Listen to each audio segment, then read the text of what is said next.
நானும் ராமநாதபுரம் மாவட்டத்தைச் சேர்ந்த ஒரு அரசு பள்ளி மாணவன் என்பது எனக்கு உள்ள ஒரு பெருமை. உங்க டைம் நான் வேஸ்ட் பண்ண விரும்பல. மழை பொழுது எல்லாரும் வந்து பத்திரமா போய் வீட்டுக்கு சேரணும், சீக்கிரம் முடிக்கணும்னு சொன்னாங்க. சோ நானும் சில விஷயங்களை உங்ககிட்ட ஷேர் பண்ண கடமைப்பட்டிருக்கிறேன். அது கனவு காண்பது என்பது இன்னைக்கு ஒரு பெரிய விஷயமே இல்லை. எல்லாருக்குமே ஒரு வந்து நீ டாக்டருக்கு படிக்கணும், இன்ஜினியருக்கு படிக்கணும், சார்ட்டர்ட் அக்கௌண்டன்ட் ஆகணும், அட்வொகேட் ஆகணும், யாருமே நல்ல மனிதனாக உத்தமனாக வாழ வேண்டும் என்று எந்த பெற்றோரும் வந்து விரும்புவதில்லை. உங்க கண்ணில் திறந்து பார்க்கும்போது அவங்க வீட்டுல என்ன செய்யறாங்க பார்க்கக்கூடிய ஒரு கேடுகட்ட ஒரு விஷயம் தான் இந்த வாட்ஸ்அப் ஸ்டேட்டஸ்ல. அவங்க என்ன கண்ணியமிக்க நேரத்தில் கூகுள்ல போனீங்கன்னா நீங்க சைட்டுக்குள்ள தான் போகும். அதுல போய் நீங்க சர்ச் பண்ண நேரத்தை ஒரு நிமிடத்திற்குள் எண்ணற்ற வெப்சைட்ல இருந்து உங்களுக்கு தேவையான தகவல்களை வந்து இன்னைக்கு சாட்ஜிபிடியும் ஓப்பன்ஏயும் கொடுத்துக்கிட்டு இருக்கு. ஒரு அரசு பள்ளி மாணவனால் சுப்ரீம் கோர்ட்ல போய் ஆர்கியூ பண்ண முடியுங்கிறத சாதித்து காட்ட ஒருவன் என்கிற முறையில் வந்து நீங்க எந்த விதத்திலும் வந்து நம்ம அரசு பள்ளி மாணவன் என்கிறதை வந்து நீங்க மனதில் வைத்துக் கொள்ளக்கூடாது. உங்களுக்கு சேதுபதி மேல்நிலை பள்ளி அரசு உதவி பெறும் ஒரு பள்ளி. நானும் ராமநாதபுரம் மாவட்டத்தைச் சேர்ந்த ஒரு அரசு பள்ளி மாணவன் என்பது எனக்கு உள்ள ஒரு பெருமை. பொன்கி பெருமாள் அவர்கள் பேசும்பொழுது உயர்நீதிமன்ற வழக்கறிஞர் பல வழக்குகளை தன் வாத திறமையால் நிரூபித்தவர் என்று எனக்கு ஒரு மகுடத்தை சூட்டினார்கள். நான் எந்த நாளும் அரசு பள்ளி மாணவன் என்ற தாழ்வு மனப்பான்மை எனக்கு வந்ததில்லை. ஆங்கிலம் பேச தெரியாது, ஆங்கிலம் கற்றுக்கொள்ள வேண்டும், ஆங்கிலம் இருந்தால்தான் நம்மளால் சாதிக்க முடியுங்கிறத வந்து என் மைண்ட்ல வந்து ஸ்கூல் டேஸ்ல இருந்து நான் எப்பயுமே ஏத்தினது கிடையாது. எதுக்கு நான் சொல்ல வரேன்னா, இன்னைக்கு நமக்கு இருக்கிற மிகப்பெரிய இன்ஃபீரியாரிட்டியை வந்து எல்லாரோடையும் பேச முடியுமா? இன்னைக்கு நம்ம சென்னை போறோம், பெங்களூர் போறோம், ஹைதராபாத் போறோம், அவங்களோட நம்மளால மிங்கிள் ஆக முடியுமா? நாளைக்கு உயர் படிப்பு படிக்கிறதுக்கு நீங்க காலேஜ் போவீங்க, கோயம்புத்தூர் போவீங்க, நீங்க சூஸ் பண்ணுவீங்க சென்னை, மதுரை, சென்னை, பெங்களூர், டெல்லி அந்த மாதிரி போவீங்க. அங்க போய் நம்மளால அவங்களோட லாங்குவேஜ்ல பேச முடியுமான்னு சொல்லிட்டு நீங்க தயங்க வேண்டியது இல்லை. டெக்னாலஜி நிறைய உங்களுக்கு அடாப்ட் பண்ணி கொடுத்துருக்கு. சோ நீங்க அதை பத்தி நீங்க எந்த சூழ்நிலையும் கவலைப்பட வேண்டியதில்லை. சோ இந்த நிகழ்ச்சியில வந்து சிறப்பு விருந்தினராக கலந்து கொண்டு இங்க சிறப்பித்துக் கொண்டிருக்கும் மதிப்புக்கும் மரியாதைக்கும் உரிய திரு APJ ஷேக் சலீம் அவர்களை நான் இப்பதான் முதல் தடவை சந்திக்கிறேன். மறைந்த விஞ்ஞானி டாக்டர் அப்துல் கலாம் ஐயாவை பற்றி நான் நூல் ஒன்று எழுதி கடந்த 6 வருடங்களுக்கு முன்பு வெளியிட்டேன். அவர் வந்து இளைஞர்களை கனவு காணுங்கள் என்று அவர் வந்து எல்லாரையும் பணித்திருந்தார்கள். கலைய மறு கனவே என்ற தலைப்பில வந்து நான் வந்து சென்னை உயர்நீதிமன்ற அப்ப பார் கவுன்சில் சேர்மனா இருந்த பால்கனராஜ் அவர்களை வைத்து நான் ஒரு மிகப்பெரிய பிரம்மாண்டமான நூல் வெளியீட்டை ஏற்படுத்தி இருந்தேன். அது வந்து கிட்டத்தட்ட வந்து அவர்கள் மறைந்த ஒரு வருடத்தில்.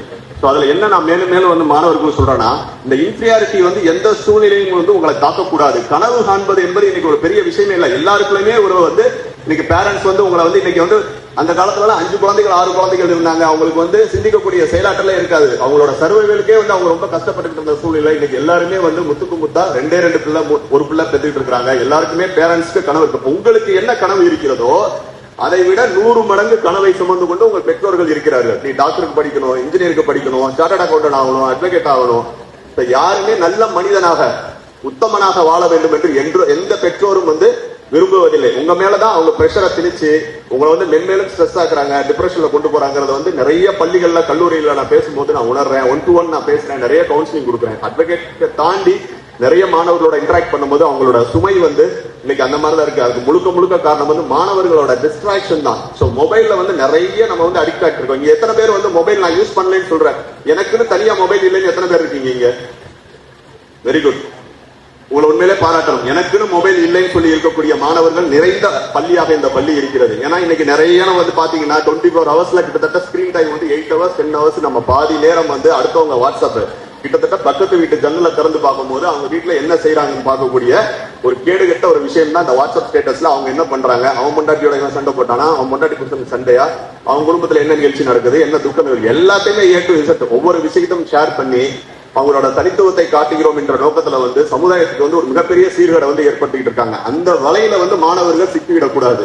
ஏன்னா இன்னைக்கு எந்த அளவுக்கு மொபைல் போன்ஸ் வந்து உங்களுக்கு டேஞ்சரஸ் ஜோன்ல இருக்கோ அந்த அளவுக்கு நிறைய விஷயங்களை நீங்க வந்து எளிமையாக கற்றுக்கொள்ள வேண்டிய விஷயங்களையும் வந்து நிறைய கொடுக்குது. இன்னைக்கு வந்து ஆர்டிபிஷியல் இன்டெலிஜென்ஸ் ரொம்ப ஈஸியா இன்னைக்கு ரீச் ஆயிருச்சு. நாங்க படிக்கும் போதெல்லாம் வந்து எங்க ஜெனரேஷனுக்கு அப்புறம் கூகுள் இருந்தது. ஏதாவது ஒன்று தேடணும்னா கூகுள் பண்ணுவோம். அதுல இருந்து இப்ப நானே அட்வொகேட்டுங்கிறதுனால நிறைய கூகுள்ல இருந்து நிறைய டவுன்லோட் பண்ணி சில ஹிண்ட்ஸ் எல்லாம் எடுத்து பேசக்கூடிய வாய்ப்புகள்லாம் இருந்தது. இப்ப நிறைய கண்ணியமிக்க நேரத்தில் கூகுள்ல போனீங்கன்னா நீங்க சைட்டுக்குள்ள தான் போவோம். அதுல போய் நீங்க சர்ச் பண்ண நேரத்தை ஒரு நிமிடத்திற்குள் எண்ணற்ற வெப்சைட்ல இருந்து உங்களுக்கு தேவையான தகவல்களை வந்து இன்னைக்கு சாட்ஜிபிடியும் ஓப்பன்ஏயும் கொடுத்துக்கிட்டு இருக்கு. எத்தனை பேர் இந்த சாட்ஜிபிடி ஓப்பன்ஏஐ பத்தி தெரியும் உங்களுக்கு? தயவு செய்து நீங்கள் தெரிந்து கொள்ளுங்கள். ஒரு விஷயத்தை வந்து நீங்கள் கற்றுக்கொள்வது மிக முக்கியமான விஷயம். ஆனா அதுல அடிக்ட் ஆகாதீங்க. உங்களோட சிந்தனை திறனை வந்து அது 100% குறைக்கக்கூடிய வாய்ப்பை உருவாக்கும். உங்களோட கற்பனை திறன் நீங்க வந்து இன்னைக்கு ஆசிரியர் தலைமை ஆசிரியர் இருக்காங்க, அருமையா சொன்னாங்க. அப்துல் கலாம் ஐயா வந்து இன்னைக்கு போட்ட வித்து தான் இன்னைக்கு பிரம்மோஸ். இன்னைக்கு பாகிஸ்தானை வந்து நம்ம ஓவர் தி நைட் 12 மணிக்கு துல்லியமா தாக்கி அவங்களோட டெரரிஸ்ட் கேம்ப் அட்டாக் பண்றோம்னா அதுக்கு வந்து நம்மளோட விஞ்ஞானம் அவங்க போட்ட அந்த வித்து அக்னி ஏவுகணை அவர்கள் முதல்ல செஞ்ச போது இது அடுத்த 20-25 வருடம் கழித்து இந்தியாவை ஒரு வல்லரசாக ஆக்கி காட்டும் என்ற கனவை விதைத்திருக்கிறார்கள். சோ அதை தான் நான் மறுபடியும் கூட சொல்றேன். நீங்க போக வேண்டிய தூரம் வந்து நிறைய இருக்கு.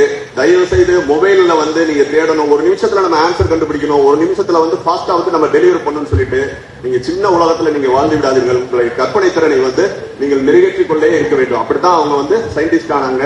அவங்க வழியில வந்த எல்லாருமே அப்படித்தான் இருக்கிறாங்க. இங்க இருக்கிற சான்றோர்கள் எல்லாமே அப்படிதான் இன்னைக்கு உங்க முன்னாடி மேடையில உட்கார்ந்து இருக்கிறாங்க. சோ தயவு செய்து நான் உங்களுக்கு அட்வைஸ் பண்றேன்னு நினைக்காதீங்க. நிறைய பேசணும்னு வந்தேன், காலத்தின் கட்டாயம் கருதி இது அட்வைஸா எடுத்துக்காம இன்னொரு மேடையில் தலைமை ஆசிரியர் மூலம் இந்த பள்ளிகளை கண்டிப்பா வந்து நிறைய அவேர்னஸ் நான் கொடுக்குறேன். சைபர் கிரைமை பத்தி நிறைய பேசிட்டு இருக்கிறேன், உமன் அவேர்னஸ் பத்தி நிறைய பேசிட்டு இருக்கோம். கிட்டத்தட்ட ஒரு 15 புத்தகங்கள் நான் எழுதியிருக்கிறேன். பெண்கள் முன்னேற்றத்திற்காக எழுதியிருக்கேன். தோழா நீங்க தான் தலைவன் சொல்லிட்டு புத்தகம் எழுதியிருக்கேன். பெருந்தலைவர் காமராஜரை பத்தி ஒரு புத்தகம் எழுதி சென்னை எத்திராஜ் கல்லூரியில வந்து பிரம்மாண்டமா வெளியிட்டோம். பாஸ்கரன் தான் வந்து அந்த நிகழ்ச்சியை ஏற்படுத்தி கொடுத்தாங்க.